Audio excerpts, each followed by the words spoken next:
Hi friends, இன்னைக்கு நம்ம இந்த வீடியோல ஸ்லீவ்ல லைனிங் கிளாத்தும் மெயின் கிளாத்தும் எப்படி அட்டாச் பண்றது அப்படின்றத தான் பார்க்க போறோம். நார்மலா ஸ்லீவ் தைக்கும்போது சில நேரம் கிளாத் பத்தாம இருக்கும். ஸோ அந்த மாதிரி நேரத்துல எப்படி இதை அட்டாச் பண்றதுன்னு பார்க்கலாம். ஸோ இந்த கிளாத்ல லைனிங் கிளாத் ஃபுல்லா இருக்கு. மெயின் மெட்டீரியல்ல வந்து கொஞ்சம் பத்தல. ஸோ அதை எப்படி அட்டாச் பண்றதுன்றத தான் பார்க்க போறோம். ஸோ எப்போதுமே நம்ம வந்து உள்பக்கம் வெளிப்பக்கம் மார்க் பண்ணி வச்சுருப்போம் இல்லையா, அந்த மாதிரி மார்க் பண்ணி எடுத்துக்கோங்க லைனிங் கிளாத்தில். மெயின் கிளாத்தில் நல்ல பக்கத்தை மேலே வச்சுக்கோங்க. நம்ம அதாவது தைக்கிறதுல மேலே பார்த்தபடி நல்ல பக்கம் இருக்கணும். கீழே வந்து ஆப்போசிட் சைடு உள்ளார இருக்கிற மாதிரி பார்த்துக்கோங்க. இது வந்து நல்ல பக்கம் மேலே வச்சுருக்கேன். இப்போ லைனிங் கிளாத்தில் அந்த மேலே போட்டுக்கோங்க. அதாவது நம்ம மார்க் பண்ணியிருக்கிறது மேலே வச்சுக்கோங்க. ஏன்னா எதை மார்க் பண்ணியிருக்கிறோமோ அது எப்போதுமே மேலே இருக்கிற மாதிரி பார்த்துட்டிங்க அப்படின்னா கரெக்டாக மாறாது. ஸோ மார்க்கிங் எப்போதுமே மேலே இருக்கிற மாதிரி பார்த்துக்கோங்க. அது இப்போ திருப்பினதுக்கப்புறம் உள்ளார போயிடும். ஸோ இப்போ மார்க்கிங்கில் வச்சுட்டு நம்ம எப்போதுமே அடித்து திருப்புவோம்ல, அதே மாதிரி தான் அடித்து திருப்ப போகிறோம். பட் ஒரு சைடு ஃபுல்லாக கரெக்டாக வச்சுக்கோங்க. கிளாத்தை கரெக்டாக வந்து அந்த துணி பத்துற அளவுக்கு வச்சுக்கோங்க. இன்னொரு பக்கம் தான் அட்டாச் பண்ண போகிறோம். ஸோ அதுக்காக இப்போ வந்து அடித்து திருப்ப போகிறோம். கீழே 1 இன்ச்சில் தையலுக்காக விட்டுருந்தோம் இல்லையா, அந்த அளவில் வந்து நான் தையல் போடுறேன். தையல் போட்டு அப்படியே திருப்ப போகிறோம். அவ்வளோதான். நம்ம நார்மலாக எப்போதும் செய்கிற மாதிரி தான். பட் நான் இன்னும் மெயின் கிளாத்தில் துணியை அட்டாச் பண்ணலை. ஸோ இனிமேல் தான் பண்ண போகிறேன். இப்போ பார்த்தீங்க அப்படின்னா அந்த மேலே படிமான தையல் போடுவோம்ல, அதையும் போட்டுக்கோங்க. தேய்ச்சி விட்டுட்டு படிமான தையல் போட்டு எடுத்துக்கோங்க. ஸோ இந்த மாதிரி தைக்கும்போது என்ன ப்ராப்ளம் வரும் அப்படின்னா, அந்த லைனிங் கிளாத்தில் மெயின் கிளாத்தை தனியாக லைனிங் கிளாத் தனியாக நம்ம வந்து அட்டாச் பண்ணும்போது அந்த மெயின் கிளாத் வந்து பிரிஞ்சிட்டு வர வாய்ப்பு இருக்குது. ஸோ அந்த மாதிரி பிரியாமல் இருக்கணும் அப்படின்னா இந்த மாதிரி அட்டாச் பண்ணிங்க அப்படின்னா பிரியவே பிரியாது. இல்லைன்னா சில கிளாத்தெல்லாம் வந்து என்ன ஆகும்னா இசிச்சுக்கிட்டு அந்த மாதிரி ஒரு மாதிரி பிசிஞ்சு வந்துடும், தனியாக தெரியும் பிஞ்சு போன மாதிரி. ஸோ அந்த மாதிரி இல்லாமல் இருக்கிறதுக்காக தான் இந்த ப்ராப்ளம் வந்து நிறைய பேருக்கு நானே பார்த்துருக்கேன். ஸோ அதனால தான் இதை யாரும் செய்யக்கூடாதுன்றதுக்காக ஒரு வீடியோவாக போட்டுட்ருக்கேன். ஸோ இப்போ வந்து நம்ம அடித்து திருப்பி ஓரத்தையல் போட்டுடலாம். ஓரத்தையல் போட்டு முடிக்கும்போது அந்த மெயின் கிளாத் இருக்கு இல்லையா, அந்த அளவுக்குல வச்சு ஸ்ட்ரைட்டாக கோடு போட்டு முடிச்சுக்கோங்க. ஏன்னா அதுக்கு மேலே தான் இனிமேல் அட்டாச் பண்ண போகிறோம். ஸோ அந்த அளவுக்கு போட்டு முடிச்சாச்சு. இப்போ திருப்பி பார்த்தீங்க அப்படின்னா அந்த எக்ஸ்ட்ரா நம்ம தைக்காமல் இருக்கும் இல்லையா மெயின் கிளாத்து, அது மட்டும் இருக்கும். ஸோ அந்த அளவுக்கு நான் வந்து ஒரு கிளாத் எடுத்திருக்கேன். அந்த அளவுக்கு மெயின் கிளாத்தில் ஒரு கிளாத் எடுத்திருக்கேன் கொஞ்சமாக. அந்த இதை வந்து இப்போ மெயின் கிளாத்தில் நல்ல பக்கம் மேலே இருக்குது, அந்த மாதிரி வச்சுட்டு அப்படியே திருப்பி இப்போ நான் போடுற மாதிரியே போட்டிங்க அப்படின்னா உங்களுக்கு வந்து உள்பக்கம் வெளிப்பக்கம் மாறாது. ஸோ இந்த மாதிரி போட்டுட்டு கீழே ஒரு 1/2 இன்ச்சுக்கு வந்து நான் மடித்து விட்ருக்கேன். எதுக்காக அப்படின்னா திருப்பும்போது அழகாக திருப்பிடும். இப்படியும் தைக்கலாம், இல்லை இன்னொரு மெத்தட் இருக்குது. ஸோ இந்த மாதிரி தைச்சிங்கன்னா அழகாக திரும்பிக்கிடும். ஸோ இதே மாதிரியே வச்சு தைங்க. இப்போ இதுக்கு மேலே வந்து ஒரு தையல் போட்டுடலாம். இதுக்கு மேலே ஒரு தையல் போட்டு ஃபினிஷ் பண்ணிடுங்க. நெக்ஸ்ட்டு வந்து இதை திருப்பி விட்டுட்டு இப்போ திருப்புனீங்க அப்படின்னா அது ஆட்டோமேட்டிக்காக அந்த அளவுக்கு கிளாத் வந்து உள்ளார மடித்து கொடுத்துரும். ஸோ உங்களுக்கு அது ஈஸியாக இருக்கும். இப்போ மடித்து விட்டுட்டு மேலே படிமான தையல் போட்டுக்கோங்க. ஸோ இதில் படிமான தையல் போட்டு எடுத்துக்கலாம். இப்போ படிமான தையல் போட்டதுக்கப்புறம் நம்ம வந்து லைனிங் கிளாத்லையும் இதை வந்து தைச்சிட்டோம். அதனால் இந்த மெயின் கிளாத் வந்து பிசிஞ்சுக்கிட்டு வராது. ஸோ அதுக்காக தான் இந்த மாதிரி தைக்கிறது.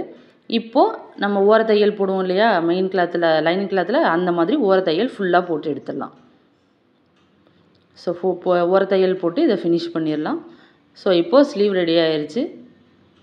ஸோ இந்த மாதிரி தைக்கும்போது நமக்கு வந்து கிளாத் பிசிஞ்சிட்டு போகாது. ஸோ இதே மாதிரி இது ஈஸியாகவும் இருக்கும் உங்களுக்கு. லைனிங் கிளாத்தில் தனியாக மெயின் கிளாத்தில் தனியாக தைச்சிட்ருக்கிறதுக்கு இது வந்து கொஞ்சம் பெட்டராக இருக்கும். ஸோ இப்போது கட் பண்ணி எடுத்துடலாம்.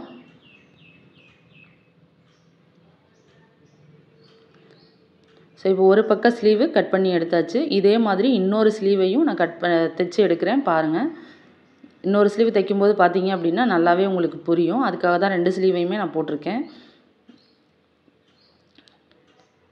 ஸோ இப்போ இதே மாதிரி இன்னொரு இதையும் எடுத்திருக்கேன் பாருங்கள். நல்ல பக்கம் மேலே இருக்குது.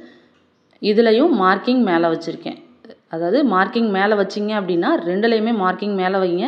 இல்லை மார்க்கிங் உள்ளார வச்சுட்டிங்க அப்படின்னா அந்த 2லையுமே மார்க்கிங்கை உள்ளார வைங்க. இதுவே வந்து உங்களுக்கு கரெக்டான வியூவாக இருக்கும். வேறு எதுவுமே ஞாபகம் வச்சுக்க தேவையில்லை. நம்ம மார்க் பண்ணி வச்சிட்டோம் அப்படின்னா அது கரெக்டாக இருக்கும். ஸோ அடித்து திருப்புற மாதிரி கரெக்டாக அந்த லைனில் தையலை போட்டு திருப்பி விட்டுட்டு படிமான தையல் போட்டுக்கோங்க.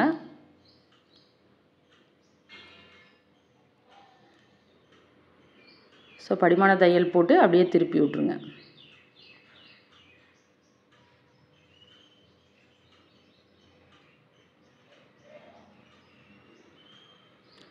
திருப்பி கீழே ஒரு தையல் போட்டு எடுத்துக்கலாம். இப்போது ஓர தையல் லைனிங் கிளாத் ஃபுல்லுமே ஓரமாக தைச்சி எடுத்துக்கலாம். கடைசியாக அந்த மெயின் கிளாத் முடிகிற இடத்துல மட்டும் ஸ்ட்ரைட்டாக தையலை போட்டு எடுத்துக்கோங்க.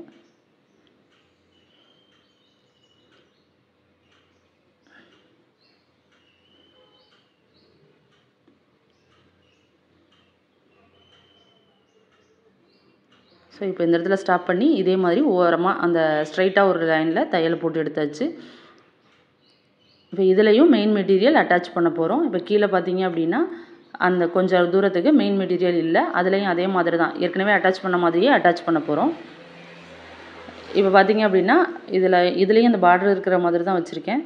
ஸோ இதில் திருப்பி அப்படியே பேக் சைட் திருப்பி போட்டுட்டு 1/2 இன்ச்சுக்கு உள்ளார மடித்து விட்டுக்கோங்க. மடித்து விட்டுட்டு கீழே படிமான தையல் அப்படியே ஒரு தையல் போட்டு ஃபினிஷ் பண்ணிக்கோங்க.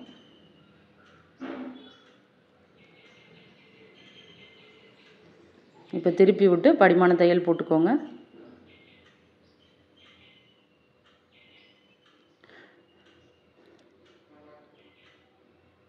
ஒரு தடவை இதே மாதிரி தைச்சு பார்த்தீங்க அப்படின்னா உங்களுக்கே புரிஞ்சிடும் எப்படி தைக்கிறோம் அப்படின்றது. தைச்சு பார்த்துட்டு எனக்கு எப்படி இருக்குது அப்படின்றத கமெண்ட்டில் சொல்லுங்கள். ஸோ இப்போ ஓர தையல் போட்டு ஃபினிஷ் பண்ணிடலாம்.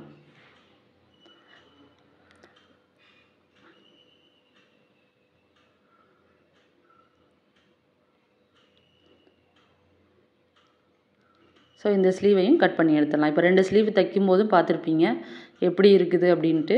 இதையே நார்மலாக தைக்கிறதுக்கும் இதுக்கும் நல்ல டிஃப்ரென்ஸ் தெரியுது தைச்சி போட்டதுக்கப்புறம். ஸோ நீங்களும் இதே மாதிரி தைச்சிட்டு எப்படி இருந்துச்சு அப்படின்றத எனக்கு கமெண்ட்டில் சொல்லுங்கள். இப்போ 2 ஸ்லீவையும் ரெடி ஆயிடுச்சு, பார்த்துக்கோங்க.